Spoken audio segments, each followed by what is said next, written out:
Nós estamos, irmãos, desde de domingo de manhã, temos fazendo uma série sobre o que é igreja, o que é a igreja revelada nas Escrituras. E não é uma utopia, é um projeto de Deus, é aquilo que Deus constituiu, que Deus fez.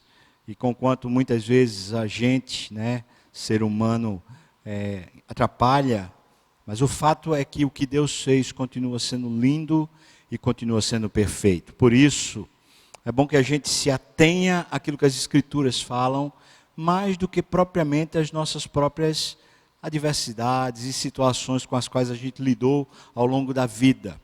Qualquer pessoa, na sua vida familiar, enquanto está em casa, certamente tem as suas tristezas, às vezes aquelas brigas, seus sentimentos, mágoas, porque faz parte. Mas é bom que cure, para que a família seja sadia. Qualquer pessoa que está muito tempo numa determinada empresa, que conhece aquelas pessoas, tem ali alguma coisa que aconteceu no passado, uma tristeza, às vezes a pessoa não foi honrada como talvez ela merecia, talvez a pessoa não foi prestigiada, mas a pessoa continua. Qualquer pessoa que faça parte de um círculo social, que tenha amigos, em algum momento a pessoa também passa pelas tristezas, as frustrações, e é óbvio que a igreja não é diferente disso. A gente vai passar por lutas, dissabores, às vezes tristezas, frustrações, mas o projeto de Deus ele continua sendo lindo e perfeito. E à medida que a gente caminha na palavra, na dependência do Senhor, a gente se aproxima muito mais daquilo que a palavra diz, daquilo que Deus intentou fazer com a igreja. E a gente vai desfrutando o privilégio disso. Então, os dissabores vão fazer parte do caminho. Mas a gente aprender a viver isso, e a gente aprender a superar isso pelo Espírito, pelo amor a Deus, faz com que a gente tenha vitalidade. Muito triste a gente saber que uma das estatísticas que mais cresce hoje, aqui no Brasil, é dos desigrejados. As pessoas que uma vez estiveram dentro de uma igreja e depois, por algum ressentimento, por algum problema, elas saíram magoadas e ainda saíram falando muito mal. Mais uma vez eu falo, os problemas existem, é verdade, tristezas, sentimentos ruins acontecem, mas a gente precisa olhar para a palavra e se submeter a essa voz do Espírito para que a gente caminhe naquilo que Deus nos tem dado. O que temos visto até agora? Nós temos visto a igreja no Velho Testamento, vimos isso no domingo pela manhã, nessa série, e o que aprendemos naquele sermão foi: a igreja no Velho Testamento, no Antigo Testamento, era essencialmente viver com Deus, era estar submetido e aprendendo a palavra de Deus, era a prática da oração, tanto comunitária, como também a prática da oração pessoal, e era, especialmente depois do templo e da sinagoga, era uma expressão comunitária, era onde o pessoal se reunia para resolver seus problemas, os problemas da comunidade eram resolvidos ali através dos sábios, através dos homens mais velhos, dos anciãos, que estavam ali justamente para, através da Bíblia, trazer luz, trazer um juízo, um julgamento a respeito das questões. Era assim que se resolvia. Então a gente foi ontem à noite para um modelo de Jerusalém. Já no Novo Testamento a gente viu que existem muitas analogias, figuras bíblicas sobre a igreja, e que Deus coloca pelo menos 2 modelos no livro de Atos, que são bem claros falando sobre a igreja. O primeiro modelo é o modelo de Jerusalém, e enquanto nós aprendíamos sobre Jerusalém, nós vimos que a igreja era fiel ao ensino da palavra de Deus. Era também fiel no sustento, eles davam oferta, e era pessoal. Eles eram também fiéis no senso de comunidade, eles tinham aprendido a partir o pão como Jesus fizera. Eles tinham intimidade com Deus através das suas vidas de oração, que era tanto pessoal, nós vimos isso, como também era junto com a comunidade, quando eles iam para o templo ou iam para algum lugar, junto com o povo, orar. Esses aspectos primeiros dizem respeito a muito parecido com o que era a igreja do Velho Testamento. A igreja do Velho Testamento, ela era, de certa forma, muito mais exterior, práticas e rituais exteriores, do que necessariamente dentro. Por isso, lá em Isaías capítulo 1, Deus fala: olha, eu estou rejeitando esse tipo de culto, esse tipo de adoração, esse tipo de igreja, onde vocês fazem as coisas corretas do lado de fora, mas dentro de vocês não existe amor nem apego a mim. Por isso, na igreja de Jerusalém, nós vemos no texto uma série de percepções internas. Por exemplo, existia uma reverência interna a Deus, um respeito profundo, fruto de devoção a Deus.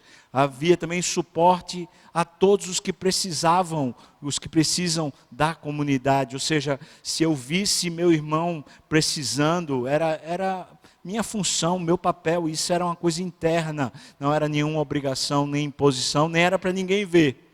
Havia uma constância da paixão pelo Senhor, desejo de buscar a Deus, um entusiasmo e uma humildade como característica do coração daquela comunidade, por causa da paixão a Deus. Essas coisas são internas, ou seja, quando a gente vê no Novo Testamento, à medida que o Espírito Santo começa a fazer a igreja nascer, aquilo que é ritual para fora é antes uma realidade interna bem profunda, que está modificando toda a estrutura dos nossos pensamentos e a estrutura das nossas convivências. Agora eu quero chamar você para um segundo modelo.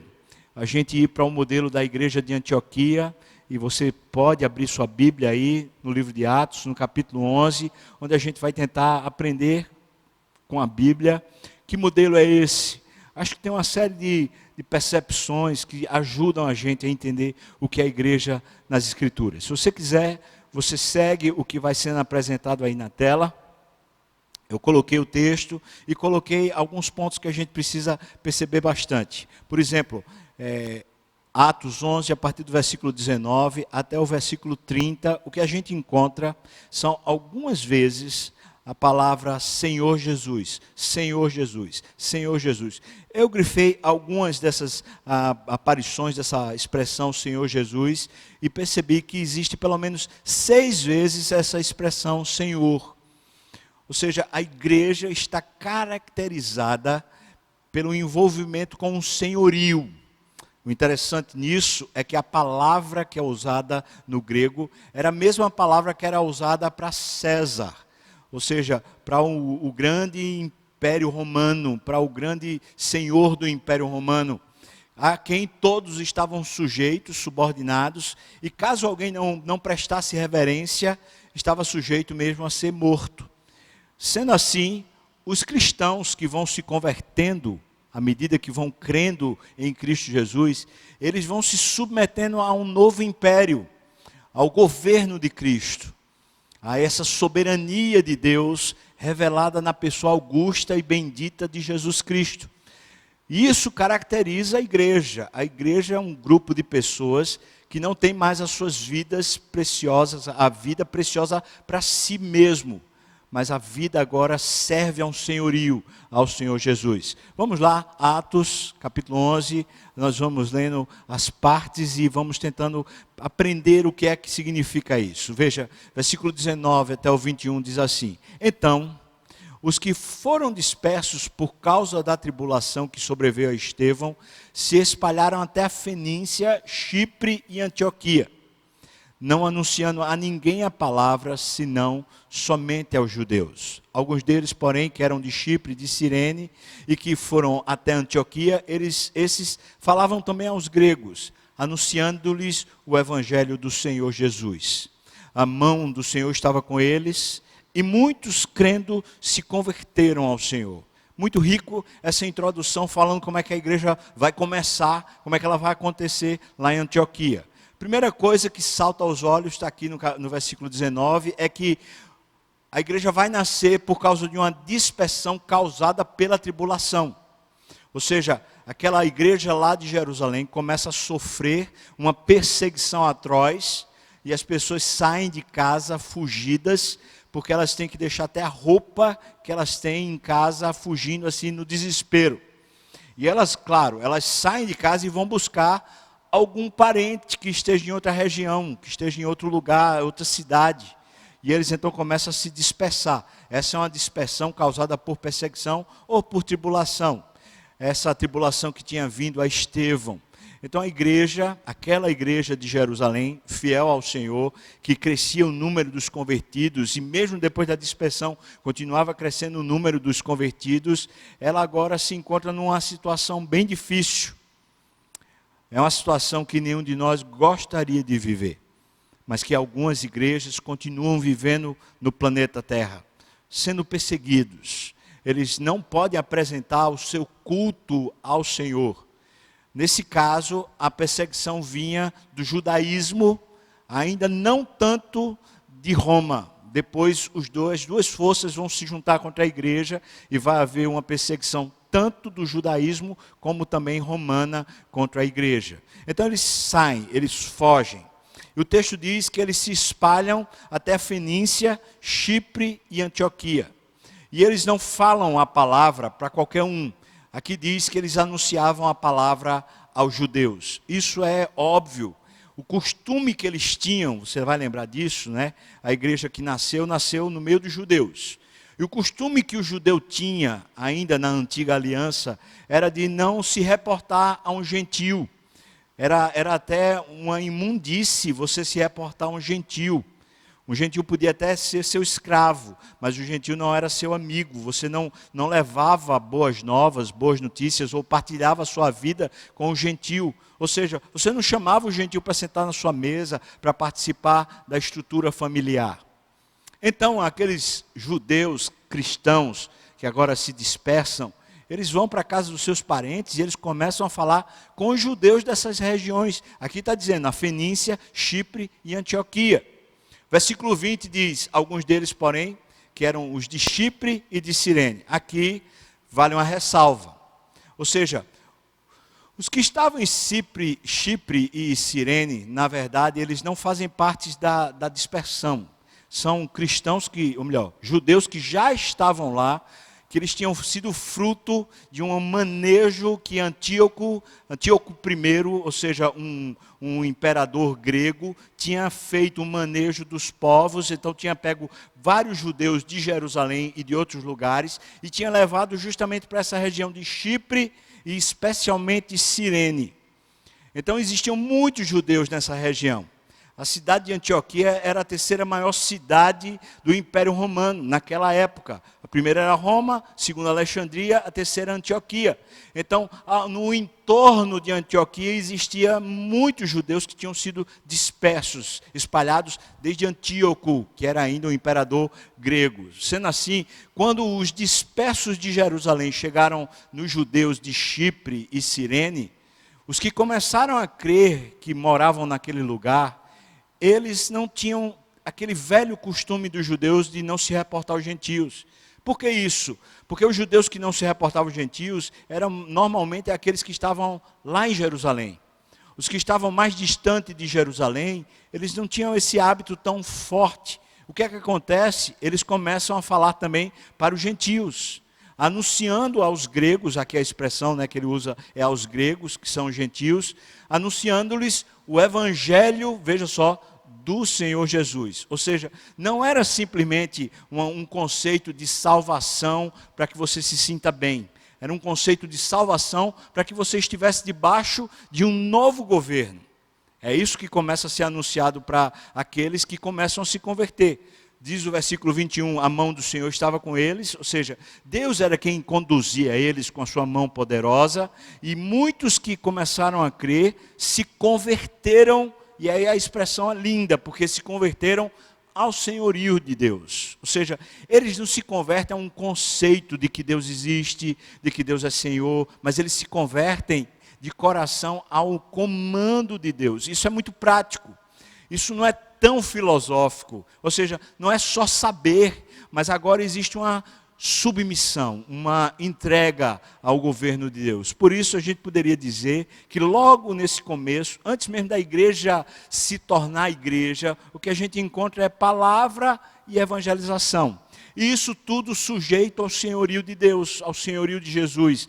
Os que foram dispersos estão submissos ao senhorio de Jesus, e aqueles que vão se convertendo, se convertem ao senhorio do Senhor Jesus. Ou seja, a palavra era fiel, apresentando Jesus no Velho Testamento, como havia lá em Jerusalém.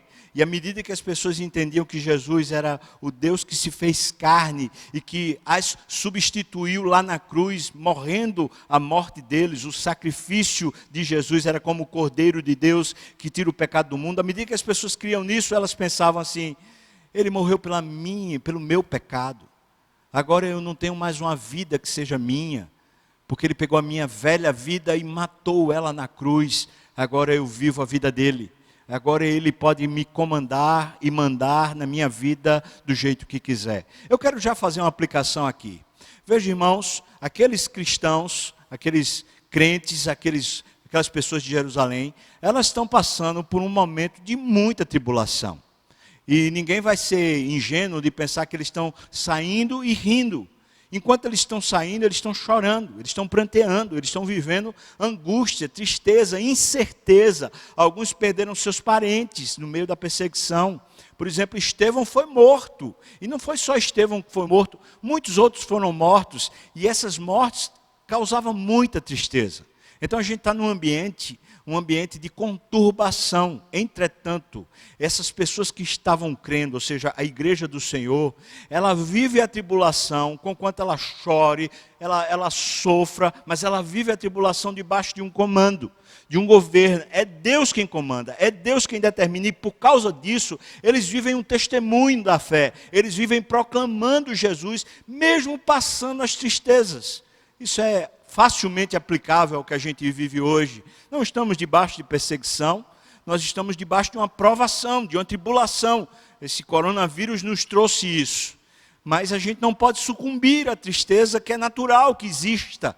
Mas não vamos sucumbir a ela, porque nós temos um Senhor, e o Senhor que comanda os nossos dias é o Senhor Jesus. Ele comanda quanto tempo a gente vai viver, Ele comanda a nossa saúde, Ele comanda o nosso ir e vir, Ele comanda tudo da nossa vida. Então a gente pode viver nesse momento, testemunhando esse governo no nosso coração, que nos traz paz, que nos traz segurança, que nos traz consolo e que nos traz poder para testemunhar e evangelizar. Capítulo 11, versículos 22 a 24, então diz, a notícia, começou a juntar pessoas que creram, a notícia a respeito desses que começaram a crer no Senhor Jesus, chegou aos ouvidos da igreja que estava lá em Jerusalém. Logo a gente entende que a dispersão aconteceu, mas nem todos saíram de Jerusalém, muitos ficaram lá ainda. Lembra que logo no primeiro momento, 3.000 se converteram. Se você ler Atos, você vai ver logo depois, 5.000, e isso continuou crescendo, ou seja, muitos se dispersaram, mas muitos ainda ficaram lá. Então aqueles que estavam lá em Jerusalém, eles souberam da notícia e enviaram Barnabé até Antioquia. Daqui a pouco, o versículo 24 diz que ele era um homem bom, cheio do Espírito Santo, cheio de fé. A escolha dos apóstolos ao enviar Barnabé não foi qualquer escolha.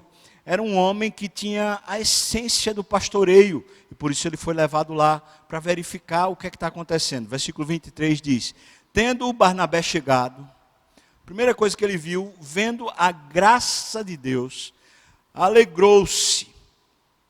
E ele exortava, a palavra exortação traz um sentido de alguém que chega junto e põe um ombro para poder servir de amparo, para servir de correção, para servir de direção. Põe um ombro do lado, tipo assim, olha, não te desvia não, eu estou aqui do lado, vamos seguir em frente. Então, ele exortava a todos, aqui com firmeza de coração. Muito semelhante à estrutura lá de Jerusalém.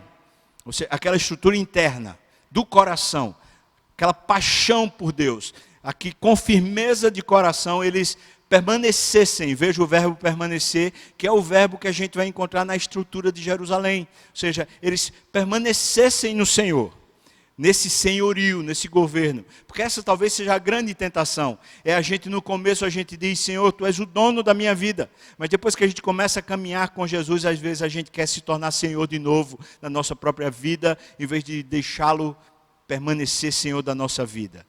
Versículo 24, então, qualifica esse homem Barnabé, porque ele era um homem bom, era cheio do Espírito Santo e também era cheio de fé. E então, muita gente se uniu ao Senhor. é interessante a expressão aqui que eles se uniram ao Senhor. Ou seja, eles não se uniram a uma ideia, a uma ideologia ou a um movimento. Eles se uniram a um senhorio, a um governo. Eles se uniram a Cristo que estava no meio deles, governando eles, como está a figura que a gente encontra lá em Efésios, que Cristo é o cabeça da igreja. É isso que eles estão começando a viver. O que é que a gente está vendo então? Aquela igreja lá de Jerusalém, que era um corpo de Cristo visível e que vivia a sua fé dentro do coração e expressa a fé fora também nas várias dimensões da existência. Aquela igreja agora, quando eles se espalham, começa a alcançar gentios que começam a se converter ao senhorio de Jesus e agora são estimulados, ensinados por Barnabé a que a fé deles não seja uma fé apenas litúrgica de comportamento, mas seja uma fé interna também. Ou seja, não é só para você fazer as coisas corretas, mas é para você ter amor, devoção, paixão por Deus. Continua, capítulo 11, agora versículos 25 a 26. Partiu Barnabé para Tarso, à procura de Saulo. Barnabé olhou e falou: essa tarefa aqui está grande demais e está fora daquilo que eu consigo. Eu sou uma pessoa que ajuda as pessoas exortando elas, andando ombro a ombro.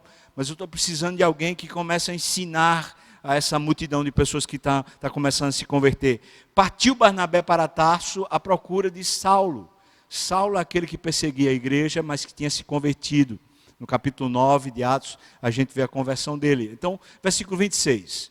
Tendo-o encontrado, pegou Saulo e levou ele até Antioquia.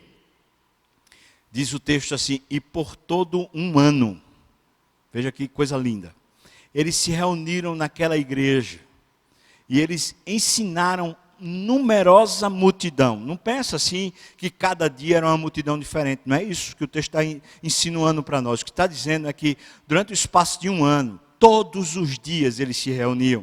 E as pessoas vinham. E as pessoas vinham. E aquelas que vinham começavam a chamar os outros. E os outros. E os outros. Ou seja, a pessoa ia sendo impactada pela nova realidade de vida do Senhor Jesus governar. E isso começava a impactar a sociedade e mais pessoas vinham. Os mesmos vinham e mais pessoas vinham. Em Antioquia, o resultado disso em Antioquia, foram os discípulos, é linda a expressão discípulos e não simplesmente a expressão religiosos ou os da igreja, mas os discípulos, ou seja, aqueles que seguiam as instruções do mestre, que era o Senhor Jesus, foram os discípulos pela primeira vez na história chamados de cristãos. E você sabe a referência cristãos a que significa uma presença de Cristo no meio deles. Era um Cristo que era visível no meio deles.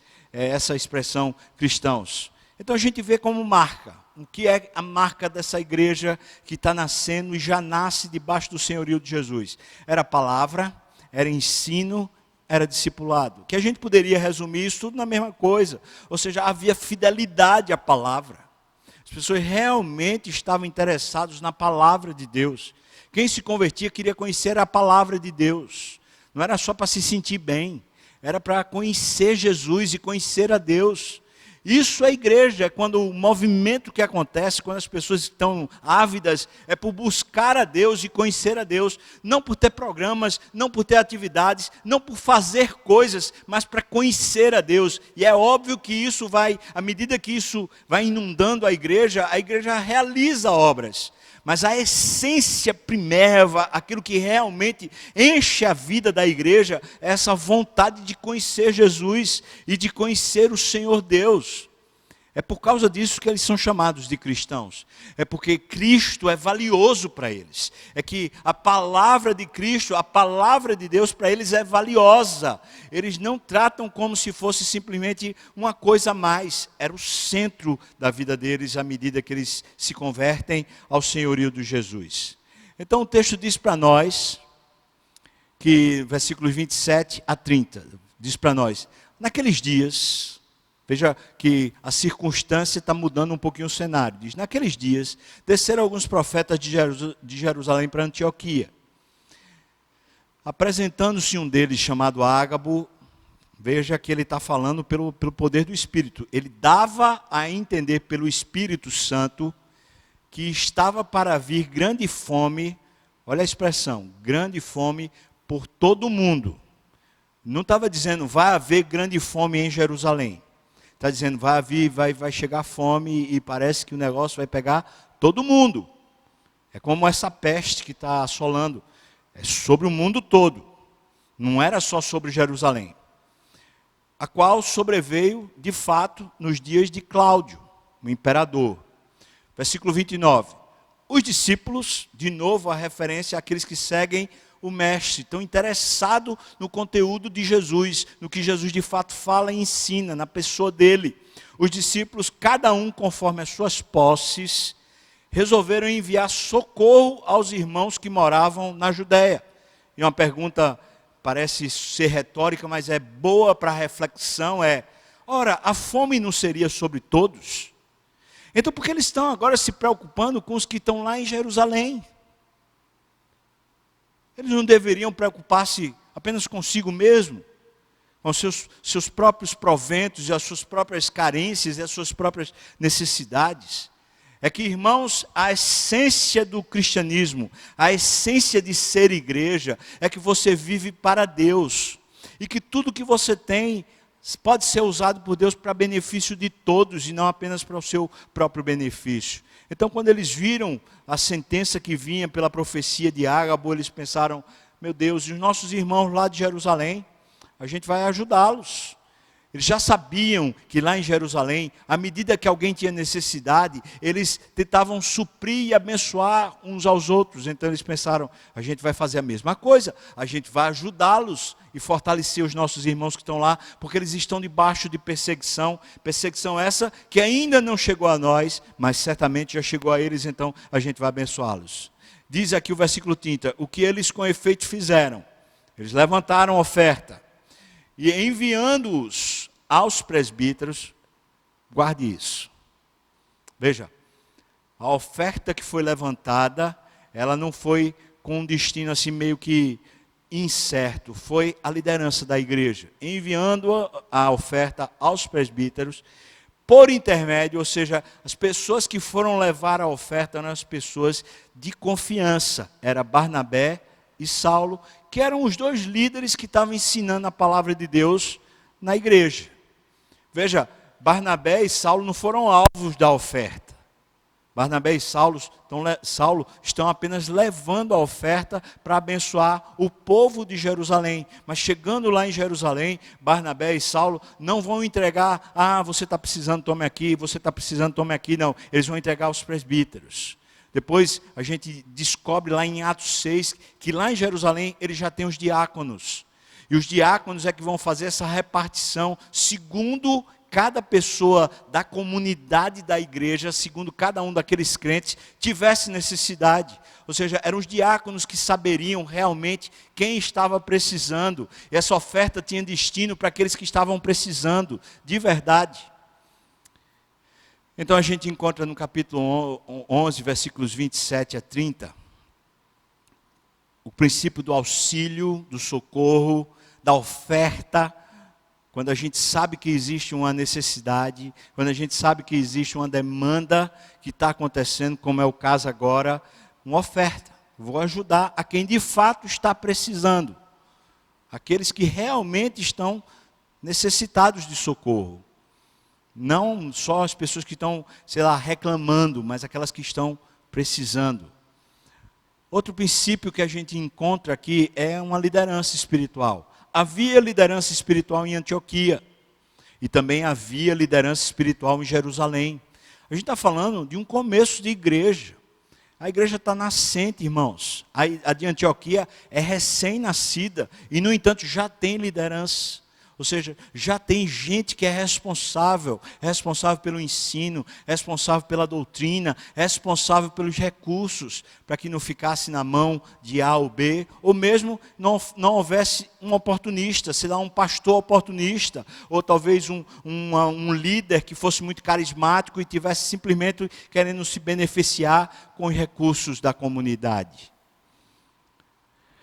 Agora a gente vai para Atos 12, versículos 25 até o capítulo 13, versículo 3. É a continuação da história. Você chega ali no capítulo 12, a gente vê uma interrupção da história de Antioquia, porque a história volta para Jerusalém. É contada uma história de Herodes, uma perseguição que é feita a Pedro. Tiago, o irmão de Jesus, é morto nessa perseguição. Você veja como está difícil lá em Jerusalém. Então, é feito um intervalo na narrativa no capítulo 12, e no final do capítulo 12, o último versículo, versículo 25, diz assim: Barnabé e Saulo, veja, tinham ido para Jerusalém, com risco de vida, levar a oferta. Barnabé e Saulo, cumprida a missão, levar a oferta, eles voltaram de Jerusalém, levando consigo João Marcos, né, apelidado de Marcos. João está voltando com eles para Antioquia. Certamente João deve ter ficado muito feliz com a narrativa de como os gentios estão se convertendo, que coisa nova, que coisa linda. Então, vamos lá, nós queremos ver isso. Agora no capítulo 13, veja o primeiro versículo, diz: havia, a estrutura da igreja, havia na igreja de Antioquia profetas e mestres. Isso aqui é a estrutura que a gente encontra em Efésios capítulo 4, quando fala que Deus põe liderança. Cristo mesmo é quem dispõe de dons para líderes dentro da igreja. Profetas, evangelistas, pastores, apóstolos e mestres. Ou seja, Cristo coloca isso no meio da igreja, a fim de que a igreja seja conduzida pela palavra de Deus em direção ao próprio Deus. Havia na igreja de Antioquia profetas e mestres. Barnabé, a gente já sabe quem é. Simeão, por sobrenome Níger. Aí a gente vem Lúcio, que vem de Cirene. Manaém, que é irmão de criação de Herodes. E Saulo. Saulo a gente sabe quem é também, é o que vem a ser depois o apóstolo Paulo. Versículo 2 diz: servindo eles quem? Os irmãos de Antioquia. Não pensa que é servindo eles apenas os profetas e mestres, porque o que o texto está falando é que havia na igreja. Então, servindo eles ao Senhor e jejuando. A igreja vivia servindo ao Senhor e adorando e buscando cada vez mais o Senhor, por isso eles jejuavam. Eles servindo ao Senhor e jejuando, disse o Espírito Santo, veja o discernimento espiritual, a altura do discernimento espiritual dessa igreja. Separai-me agora, Barnabé e Saulo, para a obra a que os tenho chamado. É lindo isso. Ou seja, não é Saulo e Barnabé que se apresenta para fazer nada, mas é o próprio Espírito Santo que aponta a eles, indicando: olha, eu quero fazer uma obra, eu quero usar esses dois homens. Veja a continuação do texto, versículo 3. Então, eles jejuaram, né? Jejuando e orando, e impondo sobre ele as mãos, os despediram. O final do versículo 3 tem sido um tanto quanto controverso. Ou seja, muita gente tem explicado isso como sendo a igreja que despede e vão debaixo da autoridade da igreja. Entretanto, se a gente lê com bastante atenção o contexto, diz que eles estavam servindo ao Senhor, estavam jejuando. Diz que é o Espírito Santo quem move e diz: separai-me agora. E aí a gente descobre que a expressão no grego, impondo sobre eles as mãos, na verdade o que eles fazem é colocar sobre eles a autoridade de Deus, para que eles vão. Ou seja, a igreja está se despedindo e está dizendo: agora vocês vão com a autoridade do Espírito para fazer isso. Foi exatamente isso que eles fizeram com Barnabé. Quando de Jerusalém eles mandaram Barnabé para Antioquia, para ver a situação que eles estavam vivendo lá. Agora, a igreja de Antioquia está fazendo isso com Saulo e Barnabé, está dizendo: o Espírito Santo separou vocês, agora vocês vão na autoridade do Espírito, vocês vão na autoridade de Deus. E aí eles saem, a palavra despediram aqui é literalmente isso mesmo, é o tchau, é adeus. Eles não sabiam se esses dois iam voltar, se eles morreriam no processo. Então eles simplesmente estão se despedindo, dizendo: olha, adeus. O que é que a gente está vendo aqui nesse modelo da igreja? Uma liderança espiritual, de fato espiritual. A liderança da igreja, você vê, eram homens que jejuavam, homens que oravam e homens que conheciam muito as Escrituras. homens que tinham um profundo discernimento espiritual. Ou seja, esse tipo de liderança não é liderança de discurso não, irmãos. Não é liderança que tem simplesmente um discurso na boca, que fala as coisas não. É gente que anda com Deus. É gente que caminha na intimidade das suas vidas com Deus. Essa liderança espiritual servia, junto com a comunidade, serviam a Jesus Cristo, e eles jejuavam e oravam como marca distinta da igreja. Isso evoca, isso chama, isso provoca a vocação. Interessante que a vocação, nesse caso de Barnabé e Saulo, é eles saírem da igreja para irem para um outro lugar, a fim de que Cristo seja conhecido lá nesse outro lugar. Entretanto, todos os demais da igreja permaneceram naquele mesmo lugar. E eles permaneceram naquele mesmo lugar, servindo a Jesus, ou seja, é a mesma vocação. A vocação dos que foram é a mesma vocação dos que ficam, servirem ao Senhor Jesus. Então a grande importância não seria necessariamente geográfica, mas seria sim estratégica. A vocação do Senhor é nos usar conforme lhe apraz. Tanto faz se fica como se vai. Quando nos dispomos e de fato buscamos a Deus, e a nossa disposição é para Deus, a fim de que Deus realize os seus projetos, nós ficamos felizes se é para ficar ou se é para ir. A gente não fica pensando assim, meu Deus, eu vou ter que ir para uma tribo. E se Deus quiser nos levar para uma tribo, a gente vai feliz, glória a Deus, porque a gente vai para a tribo. Mas se Deus quiser que a gente fique em Recife, no calor do Recife, vamos ficar no calor do Recife. E se quiser levar a gente para o Alasca, levar para meio das tribos lá que moram nos iglus, vamos para lá. Se é isso que o Senhor quer, pouca diferença faz a geografia, mas faz toda a diferença a estratégia. Ou seja, a estratégia não é a gente pensando, é Deus pensando, é Deus movendo as peças e dizendo o que é que Ele quer sobre a vida de cada um. Sendo assim, a igreja de Antioquia, a gente poderia colocar essas características como sendo base em cima de tudo que a gente viu. Veja só, a igreja é caracterizada pela palavra e pela evangelização. A palavra que mostra e revela no mundo e revela para os cristãos o senhorio de Cristo. A evangelização, a palavra evangelho é isso, é boa nova que transforma. Então, palavra e evangelização, a essência é a igreja que iria viver debaixo do governo de Cristo.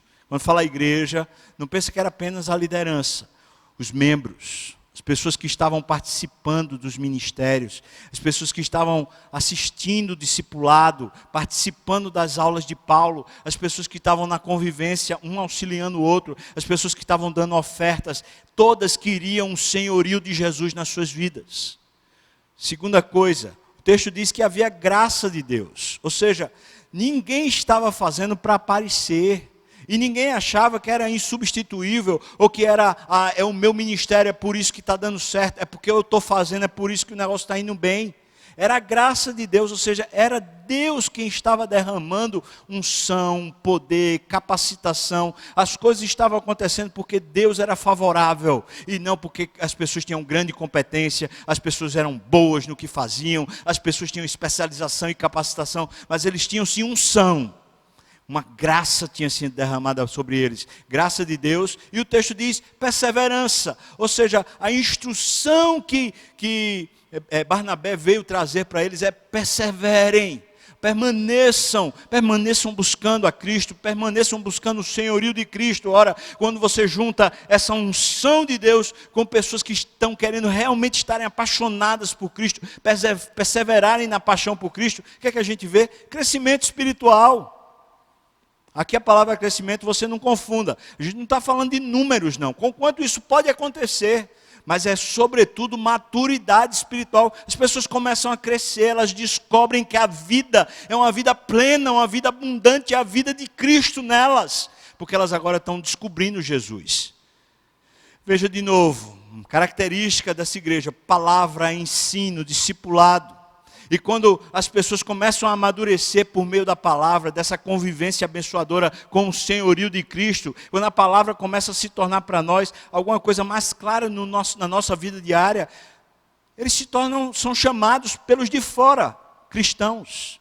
Ou seja, quem estava de fora da igreja, olhava para aqueles que estavam vivendo Cristo e falava assim, você parece com Cristo. Em outras palavras, Cristo se tornou visível em Antioquia. Preste atenção. Cristo se tornou visível.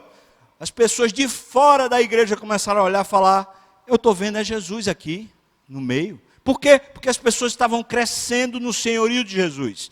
Era o governo de Jesus sendo expresso na vida odierna, na vida do dia a dia, na vida do trabalho, na vida do escritório, na vida da igreja, na vida da família, na vida de tudo que fosse para fazer. Estava lá Jesus Cristo sendo revelado, porque quem estava no comando daquelas vidas era o Senhor Jesus.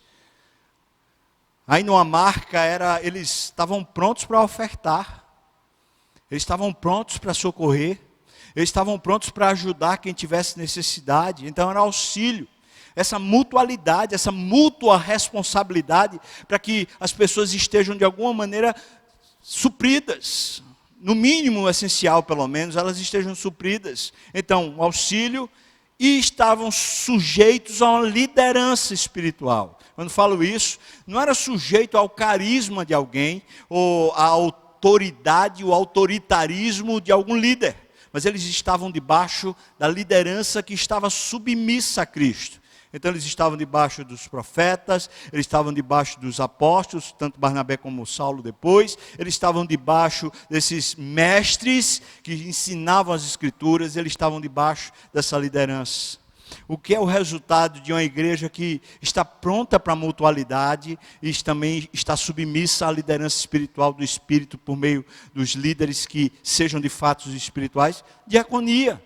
Quando uso a palavra diaconia aqui, não é só os diáconos, mas essa maneira de servir uns aos outros e abençoar uns aos outros. O último ponto aqui seria a liderança espiritual, serviço, jejum e oração. Ou seja, esse povo que está debaixo dessa liderança é um povo que comunga na devoção. Vamos buscar a Deus? Vamos. Mas vamos valendo. A gente não vai buscar a Deus de qualquer jeito. A gente vai buscar com todo o nosso esforço, com todo o nosso coração. Vamos jejuar? Vamos. Vamos conhecer mais as Escrituras? Vamos. Eu quero conhecer mais as Escrituras. Eu quero buscar mais a Deus? Vamos. Vamos orar? Vamos. Não fica nesse discurso do tipo assim, tá, eu estou orando por você e não ora. Não fica nesse negócio assim, eu vou ler a Bíblia e não lê. Não fica nesse negócio de, vamos fazer o dia de jejum e a pessoa não faz o jejum. Não, leva a sério.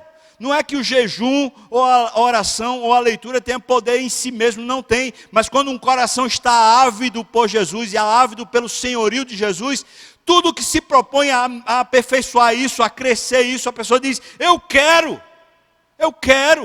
Então se diz assim, olha, vamos jejuar para nos humilharmos diante de Deus e conhecermos o poder de Deus, a pessoa diz, eu quero isso. Estou fazendo jejum para poder emagrecer, não. Estou fazendo jejum para conhecer esse poder, para conhecer esse senhorio de Cristo na minha vida. Não é jejum intermitente que está aí sendo propagandeado, não. É jejum de verdade, espiritual, dizendo, eu quero o Senhor na minha vida, governando as minhas intimidades, os meus desejos, as minhas paixões. Vamos ler a Bíblia? Vamos. Vamos buscar Deus na Bíblia? Vamos. Eu vou ler, eu vou conhecer, eu vou procurar conhecer o Senhor. Vamos orar? Vamos, de verdade. A gente ora junto, mas a gente ora sozinho também, porque agora a gente quer buscar o Senhor. Veja que é uma marca dessa igreja. É o modelo dela. Por isso eu poderia dizer assim, na igreja de Antioquia, a gente conhece o senhorio de Jesus, que é expresso na submissão dos crentes. Não entenda mal não, irmão. Eu não estou falando aqui submissão porque eles eram um bocado de gente que não pensava, alienado, nada disso que o texto está mostrando para a gente na história. É que se Jesus é o Senhor, a nossa missão pessoal está submissa à missão dele. Então, qual for o projeto dele, a gente está dentro. A gente não fica dizendo, Deus, por favor, abençoa o meu projeto, mas a gente diz, Senhor, qual é o teu projeto? Porque eu quero estar dentro. O que o Senhor quiser, eu quero. Segunda característica, diz o texto, crescimento. Eles foram chamados de cristãos. Havia mais e mais convertidos a cada reunião. Por que isso estava acontecendo? Porque as pessoas queriam Deus, então eles começaram a amadurecer espiritualmente. Eles liam a palavra, eles jejuavam, eles oravam, eles começaram a ter maturidade espiritual. Irmão, vou dizer uma coisa para você: você ter muito tempo de igreja não torna você maduro espiritualmente. Torna você talvez com uma cadeira cativa na igreja, mas você não amadurece, porque o que amadurece é buscar a Deus de verdade. E eu não estou falando que é o seu empenho, mas é o seu coração. Você dizer, eu quero Deus. Isso começa a amadurecer você. Outra marca, eles são chamados de cristão. Eles são chamados de cristão porque o mundo começa a ver Cristo, ver Deus na vida deles. Ou seja, o Deus invisível começou a ser visto na sociedade. Outra marca, diaconia. Ou seja, esse é um povo que está pronto para amparar um ao outro. Amparar os que estão mais carentes, os mais frágeis, os que estão debilitados, eles estão prontos. E isso tem uma forma organizada, como a gente viu no texto. Ou seja, não é simplesmente eu fazer de qualquer jeito, mas eu vou fazer à medida que eu vá percebendo espiritualmente isso. E além disso, estarei submisso às lideranças espirituais que estão sobre mim. Por último, vocação. O povo de Deus passou a viver sua vocação. Os crentes que estavam em Antioquia e permaneceram em Antioquia viviam para o Senhor Jesus. E o Senhor Jesus também mobilizava por meio do Espírito crentes daquela igreja para irem para o mundo em outros lugares a fim de Cristo ser conhecido também em outras nações. Por isso eu coloquei aqui uma espécie de resumo, seria isso aqui. A igreja, no caso de Antioquia, é o povo que se submete ao governo de Cristo e cresce espiritualmente a cada desafio. Estavam debaixo de perseguição, de provação, estavam passando por problemas financeiros, eles crescem espiritualmente.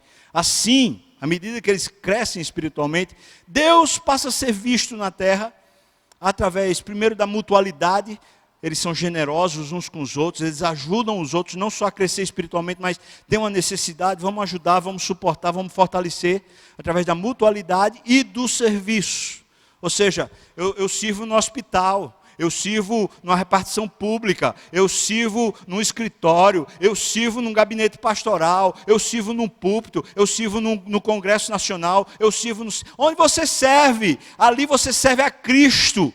Não serve ao sistema, você não serve aos seus desejos, você não serve ao seu projeto, ali você serve a Cristo. E à medida que a vocação de Cristo começa a ser visto, então o próprio Cristo passa a ser visto na terra. Essa é a igreja de Antioquia, irmão, traz para nós essas fortes características. O senhorio de Jesus, um crescimento, o cristianismo de verdade, eles passaram a mostrar Deus na terra, a diaconia e a vocação. A igreja, seja qual for, sempre vai precisar continuar aprendendo. O tempo vai passando e a gente vai crescendo espiritualmente, a gente vai continuar aprendendo. Mas essas marcas precisam categorizar o povo de Deus. Amanhã eu vou falar sobre os desafios que Jesus faz à igreja. O último livro da Bíblia, em Apocalipse, Jesus Cristo faz um diagnóstico de 7 igrejas. E quando ele faz o diagnóstico, ele fala sobre as virtudes e ele fala sobre as coisas que tem que melhorar. Amanhã eu quero chamar você para olhar a palavra de Cristo. E amanhã, no final, eu queria que a gente fizesse um resumão sobre tudo isso, para que a gente tivesse lá os elementos essenciais que realmente caracterizam a igreja nas Escrituras. Eu espero que Deus nos edifique muito, para que a gente tire as impressões erradas da igreja, ou mesmo aquelas coisas que a gente gostaria que a igreja fosse, e a gente simplesmente se submetesse à instrução das Escrituras, e a gente começasse a viver essa realidade linda que Deus preparou para a gente. Nós somos igreja, nós somos o corpo de Cristo, aleluia, amém. Vamos orar, irmão? Você pode se colocar diante do Senhor, o pessoal do louvor pode vir para cá. Você quer se colocar diante do Senhor, dizendo para o Senhor aquilo que mais parece caracterizar a igreja de Antioquia. Senhor, faça da minha vida o que o Senhor quiser. Eu quero te conhecer mais, eu quero te amar mais, mas faça da minha vida o que o Senhor quiser. Você estaria hoje disponível para Deus lhe usar do jeito que Ele quiser? Se tiver de correr risco, Se tiver de ir para um país onde há uma grande perseguição, ou mesmo que você tenha que correr risco aqui, né? Talvez ir evangelizar uma comunidade dessas que é mais perigosa, correr risco aqui, talvez você vai ser mal compreendido no trabalho, vai ser mal compreendido nos seus posicionamentos quando você falar no trabalho. Você está pronto para dizer: Senhor, usa-me. Eis a minha vida, Senhor. Eu quero que seja a tua vida em mim. Governe, faça o que o Senhor quiser. Vamos orar, irmãos. Deus, esses homens e mulheres que a Bíblia conta para nós, que o Senhor fala na sua palavra, conta a história de que eles não tinham a vida como se fosse valiosa para eles. Eles agora tinham a vida para o Senhor. Eles tinham entregado a vida para o Senhor. Senhor, nós queremos também entregar nossa vida para o Senhor. Mais uma vez eu quero dizer para o Senhor: toma a minha vida e faça o que o Senhor quiser da minha vida, Pai. Mas, Pai, agora contempla no coração de cada pessoa que me escuta, que participa desse culto. Vê se nesse coração também existe essa disposição. Senhor, leva-nos a essa disposição, ensina-nos a ter prazer em sermos submissos ao Senhor, submissos aos teus projetos e teus planos, submissos à tua palavra, Deus. Temos o prazer de te servir, tanto dentro da igreja como lá fora no mundo, Pai. O Senhor nos use e por misericórdia, Deus, por graça, faça o teu nome conhecido na nossa vida, através da nossa vida, Senhor. Que pessoas possam olhar em nós e ver o teu filho e assim elas sejam salvas. Assim como aconteceu com aquele pastor no leito de hospital, numa UTI, finalmente descobriram que o Senhor está vivo, que o Senhor é poderoso, Pai. Faz assim conosco também, Pai. No meio da aflição, no meio do problema, que o Senhor nos conduza sempre a esse poder e a essa vida, Pai. Nós oramos no nome de Jesus.